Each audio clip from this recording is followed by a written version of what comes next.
State police pensioners association Kodungallur unit കുടുംബ സംഗമം നടത്തി. Kerala state police pensioners welfare association Kodungallur unit കുടുംബ സംഗമം നടത്തി. യൂണിറ്റ് പ്രസിഡന്റ് CJ റാപ്പ് സെന്ററിന്റെ അധ്യക്ഷതയിൽ ജില്ലാ പ്രസിഡന്റ് CS ഗോപാലകൃഷ്ണൻ ഉദ്ഘാടനം ചെയ്തു.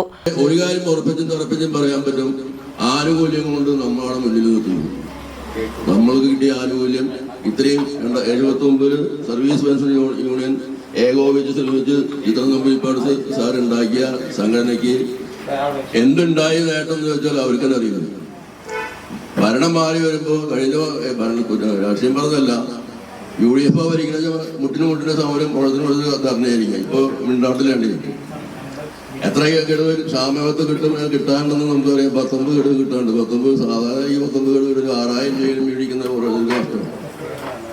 അതേമാതിരി തന്നെ 2019 പെൻഷൻ പറ്റിയ ആ പരിഷ്കരണത്തിന്റെ ഒരു മിനിമം ഒരു 60,000 രൂപയിൽ ബാക്കി കിടക്കുന്നുണ്ട്. അപ്പൊ പൊതുവെ പറഞ്ഞു കഴിഞ്ഞാൽ സർക്കാർ നമുക്ക് 2 ലക്ഷത്തോളം രൂപ കടം തരാനുണ്ട്.